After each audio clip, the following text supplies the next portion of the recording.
Hello, Bacho. Let's see this question. The question says equation of continuity of a liquid that flow through a tube with four different specifications.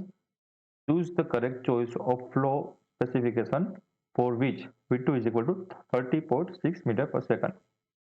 तो हमें column 1, 2, 3 given है, उसमें से equation of continuity का use करके हमें ABCD option में से अप्रोप्रिएट आंसर चूज करना है। ठीक है, तो यहाँ पर हमें ऑलरेडी गिवन ही है, जो हमारा की कंसेप्ट है वो हमें ऑलरेडी गिवन है, क्या यूज करना है। ठीक है, इक्वेशन ऑफ कंटिन्यूटी।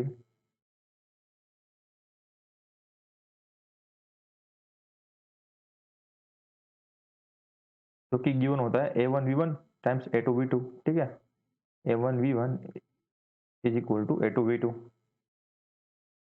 तो इसी का यूज करने वाले। देखो मैं अब हम जो ऑप्शन है उसमें से आंसर को डिफाइन करने वाला। ठीक है, कि हमारे जो ऑप्शन में कौन कौन सी पेयर गिवन है उस हिसाब से हम हमारा जो आंसर होगा ABCD वो लेने वाले हैं। ठीक है, तो देखो ऑप्शन ए में क्या है, 3 and 2, यानी कि जो 3 वाला है, ठीक है, एंड जो 2 है उसका कुछ कॉम्बिनेशन हमें गिवन है। तो हम इन दोनों का यूज करके ये जो थर्ड वाली कॉलम है उसमें जो वेलोसिटी है, ठीक है, वो मैच होती है नहीं, वो हम फाइंड करने वाले हैं। ठीक है, तो देखो इक्वेशन ऑफ कंटिन्यूटी क्या है, A1V1 is equal to A2V2। तो V1 की जगह पर क्या लिख सकते हैं, तो V1 is equal to A2 upon A1 times V2। ठीक है, अब देखो ऑप्शन में क्या हमें गिवन है, ऑप्शन में गिवन है कि कौन कौन सा कॉम्बिनेशन हमें चूज करना है, उस हिसाब से हमें V1 की वैल्यू मिलती जाएगी। ठीक है, एंड जो भी कॉम्बिनेशन में हमें ये JLKM के अकॉर्डिंग ऑप्शन हमारे साथ मैच कर रहा होगा वो हमारा आंसर होगा। ठीक है ना, तो पहले ऑप्शन में क्या है कि हमें लेना है थर्ड वाला एरिया, यानी कि ये एरिया, एंड सेकंड वाला एरिया, राइट। उन दोनों एरिया की वजह से क्या अब हमें ये जे वाला ऑप्शन मिलता है कॉलम जे में से, सॉरी थर्ड में से। ठीक है, हम फाइंड करते हैं। तो V1 की वैल्यू क्या होगी, A2 अपॉन A1। ठीक है, A2 में क्या लेना है 0.3 अकॉर्डिंग टू ऑप्शन है 0.3 एंड डिवाइडेड बाय A1 लेना है। तो A1 क्या है हमारे पास 0.3 है, यहाँ पर भी यहाँ पर आएगा 0.3 टाइम्स हमारे पास क्या गिवन है V2 की वैल्यू, V2 की वैल्यू गिवन है 30.6।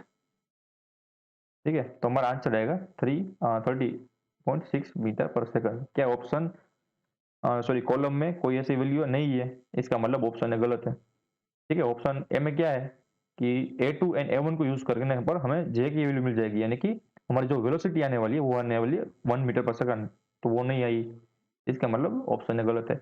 ऑप्शन बी में क्या है 2 विथ 3। ठीक है, 2 कंबाइंड विथ 3, तो A2 बाई A1 करो यहाँ से, तो A2 क्या है 1.96। यहाँ पर मैं लिख देता हूँ 4 ऑप्शन ए, यहाँ पर मैं लिख देता हूँ 4 ऑप्शन बी। तो V1 इज इक्वल टू क्या आएगा A2 अपॉन A1। A2 हमें लेना है 1.96 इंटू 10⁻⁻5, यहाँ पर आएगा 1.96 into 10⁻⁻5 and divided by 2 times 10⁻⁻4, 2 times 10⁻⁻4 times 30.6।